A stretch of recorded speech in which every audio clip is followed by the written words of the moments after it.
Antes de comenzar, advertiros de que, aunque no es práctica habitual de este canal, durante este vídeo voy a hacer referencias concretas a aspectos de la trama de Endgame que, en cierta manera, si no habéis visto la serie, pueden sorprenderos tremendamente, tal y como a mí me pasó.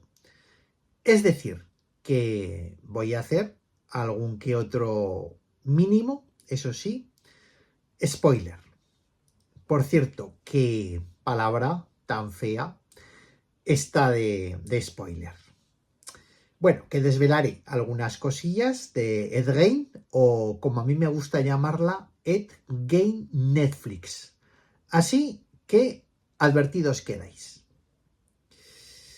Aunque en este canal he reseñado alguna que otra serie de televisión, tal y como es el caso de The Boys o de Demasiado viejo para morir joven, reconozco que no suele ser lo habitual, dado que a mí siempre me ha gustado mucho más el formato cinematográfico que el propio de la pequeña pantalla.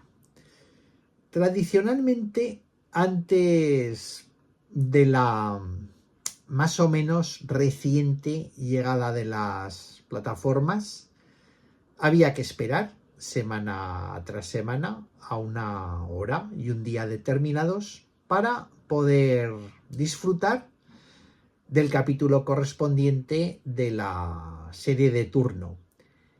Y a mí eso siempre me ha dado mucha pereza.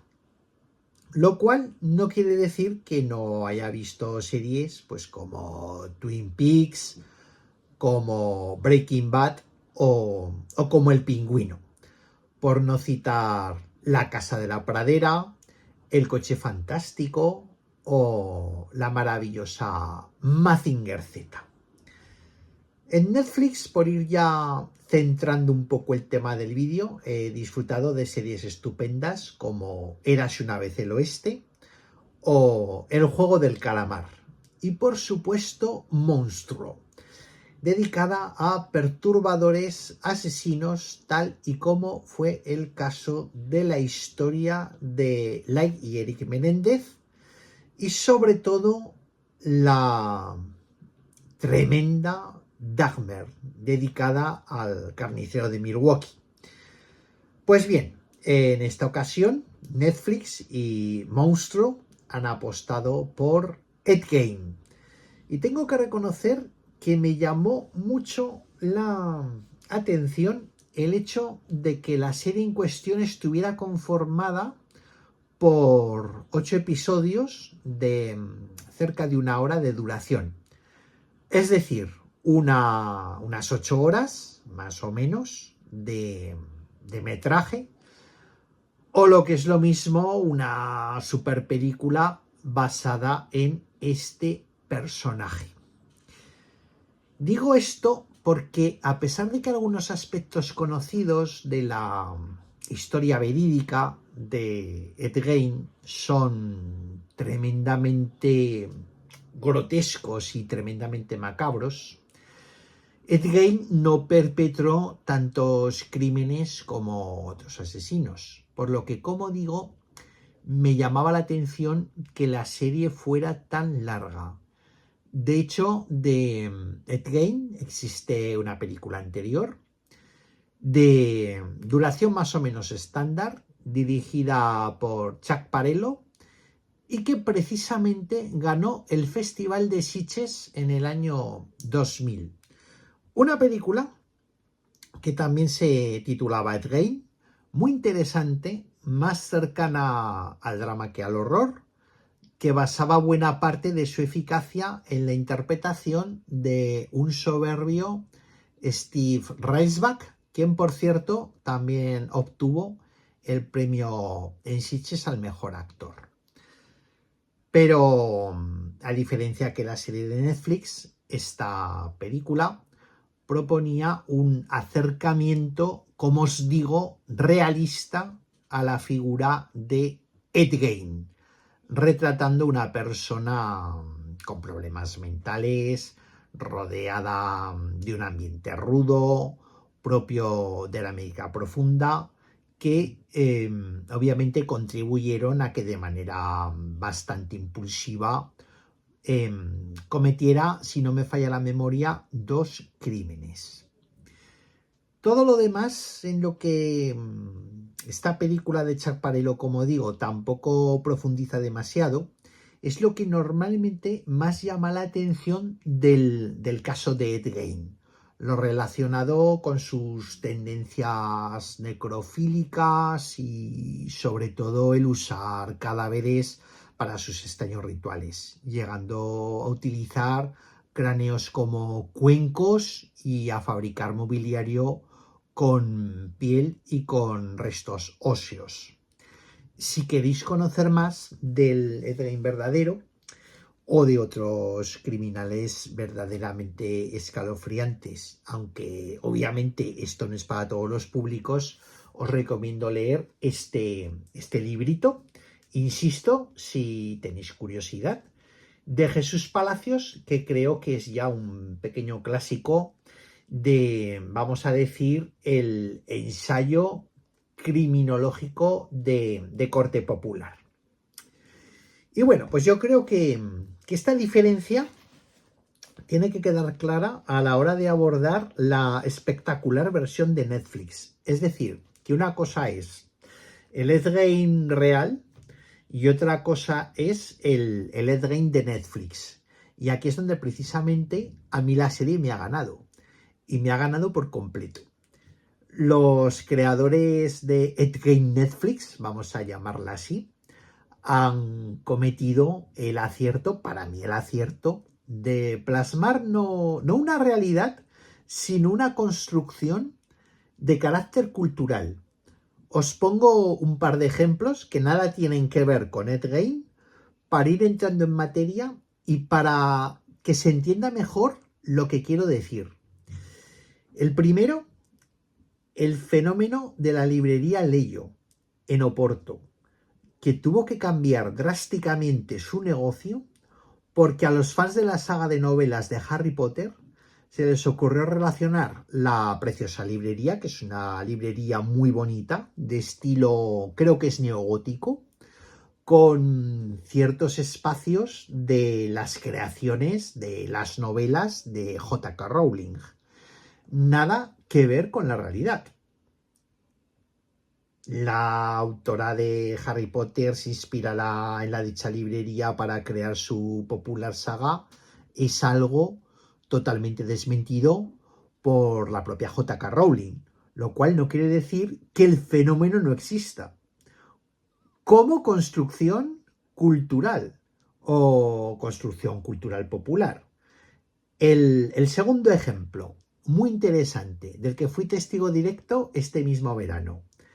El castillo de Bran, en Transilvania, popularmente conocido como el castillo de Drácula. Todo el mundo sabe que Bram Stoker jamás estuvo en Rumanía y que su castillo es una creación meramente ficticia, el castillo de su novela, el castillo de Drácula. Pero este castillo en cuestión, el castillo de Bran, el castillo real, es una de las grandes atracciones turísticas del país. Y me resultaba muy curioso que la guía, por lo menos la guía que a nosotros nos tocó en el viaje, insistiera, incluso algo enfadada, algo molesta, en que aquello, el castillo de Bran, nada tenía que ver con Drácula, a pesar del tremendo comercio que tienen montado alrededor del castillo. Y en el propio castillo, directamente relacionado con la figura del conde vampiro. Incluso hay una atracción de feria que además está muy bien, dedicada al terror junto al castillo en cuestión. Como digo, históricamente no tiene que ver con la creación de Bram Stoker, ni con el Nosferatu de Murnau, ni con las películas de la Hammer, pero culturalmente no podemos negar su obvia relación con el famoso conde vampiro. Pues bien, el Ed Gein de Netflix es puro constructo cultural popular. Una propuesta tan sofisticada visualmente como gamberra respecto del contenido y de las libertades que se toma. Es una serie que no contempla la figura del asesino desde la perspectiva dramática de la película de Chuck Parello, ni desde, por supuesto, su dimensión realista, sino que la entiende como fuente de inspiración de fantasías oscuras cinematográficas, que van de Psicosis a La matanza de Texas o Al silencio de los corderos, es decir, pura pulp fiction. Y precisamente ahí radica su encanto. Es o lo tomas o lo dejas. No es una serie pensada desde el buenismo, sino que es una serie pensada desde la frivolidad. Es divertida, es provocativa, es una espectacularización de la violencia que contribuye no a explicar el mito del personaje, sino a ampliarlo, dejando a un lado la adaptación seria y rigurosa que, como digo, pues bueno, está más presente en la película anterior del 2000 de Chuck Parello. Así las cosas, Endgame Netflix se disfruta como un parque temático dedicado al cine de terror, apostando por un pastiche en el que cabe de todo.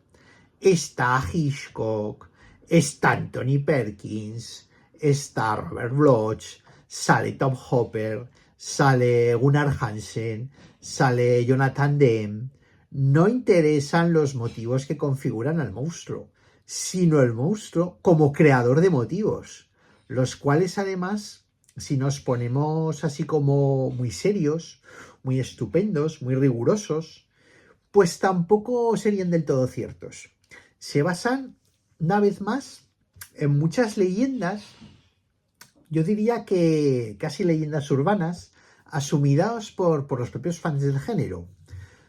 Por ejemplo, la idea de que Endgame sirvió de inspiración para clásicos del cine como Psicosis o La matanza de Texas sería tan discutible como la idea de que J.K. Rowling se inspiró en la librería Leyó para la creación de Harry Potter. Insisto, todo es leyenda, pero nos gusta. Y como espectadores, yo creo que hay que ser permisivos y disfrutar incluso de los desmitificadores circunloquios que la serie lleva a cabo, donde incluso vamos a llegar a ver a un Anthony Perkins disfrutando de una felación mientras contempla Psicosis en un cine de... Yo creo que eso es un cine de tercera categoría, ¿no? Que desde mi punto de vista, además, esta es una de las escenas más irreverentes y por ello mismo más estimables de la serie. Porque yo creo que esta serie es que hay que saber entenderla. Hay que tener el ánimo dispuesto para verla, ¿vale? Y perdonarle muchas cosas, pero en el buen sentido. Aquí tenéis una edición del gran clásico de Alfred Hitchcock, Psicosis, una de las mejores películas de la historia del cine, que además la tengo sin abrir todavía. Y aquí tenéis también, bueno, pues algunas ediciones del Psicosis de Robert Bloch, que bueno, pues es una novela que me apasiona, este Robert Bloch. Y bueno, no es del todo cierto que Robert Bloch se basara en la vida de Endgame para escribir su extraordinaria novela, porque siempre se suele hablar de la película, pero ya os digo yo que la novela es extraordinaria. Bloch vivía relativamente cerca de Endgame, pero cuando Robert Bloch escribe su novela, no se conocían todavía los detalles macabros de los crímenes de Endgame. Entonces hay unas teorías que apuntan, curiosamente, a la figura de Robert E. Howard, el creador de Conan el Bárbaro, con el que Bloch mantuvo relación, siendo joven, epistolar, como posible inspiración de la novela de Robert Bloch. Al igual que Endgame, Robert E. Howard también era tejano y su madre, Hester fue una mujer sobreprotectora y profundamente influyente en la vida de su hijo. De hecho, Robert Howard tenía una devoción casi obsesiva, fijaos las coincidencias, hacia su madre, rechazando incluso la idea de casarse o de marcharse de casa mientras ella viviera. Cuando la madre de Howard cae enferma y entra en coma, lamentablemente Robert Howard no pudo soportarlo, se suicidó, muriendo incluso horas antes que ella. Pero evidentemente a efectos no de rigor, sino de espectacularización, Ed Gein resulta más atractivo, comercial y manejable que obviamente Robert Howard. Por ejemplo, a la serie de Netflix le sienta mucho mejor relacionar el personaje de Ed Gein con las fantasías filonazis, atención, de Ilsa, la loa de las SS, que asombrosamente está claramente presente en la serie desde el primer y desconcertante capítulo, y digo desconcertante en un sentido positivo, que con los depurados y estupendos relatos y novelas de Robert Howard. Aquí, por cierto, tenéis algunas obras de Robert Howard que me gustan muchísimo, como esta, El Valle del Gusano. Tenéis esta, que esto es una joya, El Rey Cool. Y bueno, pues aquí tenéis también la edición de sus relatos de Conan en la editorial Martínez Roca. Pues como veis, pues bueno, pues os está hablando alguien que idolatra la literatura de ese gran escritor que murió joven, que fue Robert Howard. Ed Gein Netflix tiene el encanto del desenfado de una película de la Troma, aunque se viste con una estética depurada, muy de hoy en día, muy de Netflix, una fotografía estupenda y se atreve, y este aspecto también me parece tremendamente interesante, a parafrasear con su puesta en escena todas las películas con las que va dialogando, relacionando las escenas más célebres de estas con el universo de su protagonista. Vamos a asistir al asesinato de Janet Leigh en la ducha, la escena mítica de Psicosis, a la célebre escena caníbal de La Matanza de Texas, la escena mítica de La Matanza de Texas, a las danzas aquellas transformistas, ¿no?, del Buffalo Bill del Silencio de los Corderos, e incluso Ed Gein Netflix gusta de ir un poco más allá, parafraseando una estupenda serie, también de Netflix, que me imagino que muchos de vosotros recordaréis. Creo que solo se hizo una temporada, que se titula Mindhunter, que produjo David Fincher y Charlize Theron, creo que también era productora. Es una serie, esta, Ed Gein Netflix, en la que todo cabe. A mí me parece que sus grandes aciertos radican en su tendencia a la incoherencia, a ir por terrenos que son inesperados, como si los rodeos argumentales fueran su marca de estilo. Así las cosas, tan pronto estamos en la casa de Ed Gein, como en el rodaje de Psicosis, tan pronto se nos cuentan los problemas de Ed Gein con sus relaciones amorosas, como los de Anthony Perkins con la asunción de su homosexualidad. Esto es un totum revolutum. Tan pronto la cámara nos introduce en las fantasías eróticas nazis de Ed Gein, como en una de las mejores escenas de la serie, nos permite visualizar, esto es tremendo, una fantasía sangrienta del propio Tom Hooper, motosierra en mano. Y sí que, por ejemplo, está documentado el hecho de que el propio Tom Hooper concibirá la idea de La Matanza de Texas en unos grandes almacenes, mientras miraba unas sierras mecánicas. Pero como veréis, insisto, es uno de los aciertos de la serie. Esta siempre va mucho más allá porque esta escena es tremenda. con Tom Hooper ahí agarrando la motosierra y cargándose en los grandes almacenes, pues a todo el mundo que está allí, ¿no? En Navidad, allí en la fila. Es una escena tremenda. Lástima que Tom Hooper, pues bueno, pues no haya podido ver, ¿no? Esta serie. Es una serie que, como os digo, pues va saltando de una cosa a otra, pero no lo hace mal, ¿eh? No lo hace mal, o sea, lo hace muy bien, originando una mezcla provocativa y maravillosa, donde acaban importando tanto los problemas de la supuesta pareja de Ed Gein, cuando llega, por ejemplo, a la gran ciudad, que está interpretada, por cierto, por una estupenda Susan Son, como importan también las observaciones del propio personaje de Alfred Hitchcock acerca de la evolución del cine de terror. Por cierto, que Tom Hollander, el actor que lo interpreta, que interpreta a Hitchcock, dista bastante de parecerse, al menos físicamente, al maestro Hitchcock. El personaje de Anthony Perkins está bastante mejor logrado.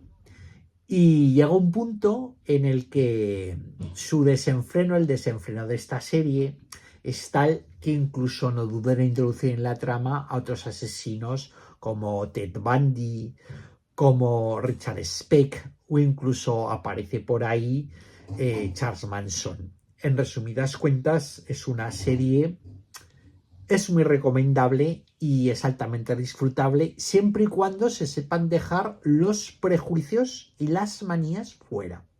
Es uno de esos, yo creo que placeres culpables que todos tenemos y que como aficionado al cine de terror me atrevo a recomendaros porque yo creo que os puede gustar tanto como me ha gustado a mí. Por cierto, que os he mencionado a Susan Son y a Tom Hollander, pero no os he hablado de Charlie Hunnam, que es el que hace de Ed Gein, el protagonista de la serie, que lo hace estupendamente, que le da el personaje, este también se parece, físicamente, incluso con el ojo así izquierdo un poquito caído, pero le da al personaje un halo en ocasiones como atractivo, en algunas escenas, ¿no? Y ese halo atractivo pues también dista bastante al parecer del Ed Gein de la vida real. Un halo atractivo que a mí me ha recordado un poco a las películas clasificadas S. Pues Ed Gein Netflix, dentro de su atrevimiento, también apuesta de clara manera por el erotismo. Un erotismo atrevido, donde se tocan temas pues como la necrofilia, el sadomasoquismo, la gerontofilia. Ya os he citado antes las obvias referencias que en la serie hay a Ilsa, la loba de las SS, que precisamente junto con Portero de Noche y Salón Kitty fue uno de los clásicos, yo creo que es el mejor y el más irreverente, aunque el menos considerado por la crítica seria, del cine S de temática erótica y nazi. En resumidas cuentas, Ed Gein Netflix es todo un festival, un homenaje al cine de terror libre, sin prejuicios, que apuesta por la pura ficción, la pura diversión, antes que por mantenerse medianamente fiel a los tristes hechos en los que se basa. Un producto que apuesta de manera descarada por, como os digo, el todo cabe, donde cine y realidad se van retroalimentando, se funden, se confunden, configurando, yo creo que uno de los universos audiovisuales más originales de la televisión de los últimos años. Ahí lo dejo. Donde las películas acaban imitando a la vida de la misma manera que la vida acaba imitando a las películas. Incluso hay hasta un número musical, que es algo muy cinematográfico, final, muy esperpéntico incluido. O sea, es una cosa tremenda. Y bueno, dicho todo esto, yo espero que os hayan entrado ganas de verla. aunque insisto, no es para todos los públicos, ¿vale? No es una cosa para verla ahí en familia con los niños. A manera de colofón, solamente deciros que, o al menos yo no me he percatado, pero se echa en falta algún tipo de referencia a Deranged, que es una película, me parece que es de 1974, dirigida por Jeff Gillen y Alan Orsby, de carácter docudramático, directamente inspirada en Ed Gein, en el Ed Gein real, que hoy por hoy es toda una obra de culto. Ed Gein Netflix, si os gusta el cine de terror, vedla, pero insisto, sin prejuicios. Dejad los prejuicios en la puerta de casa. Muchas gracias.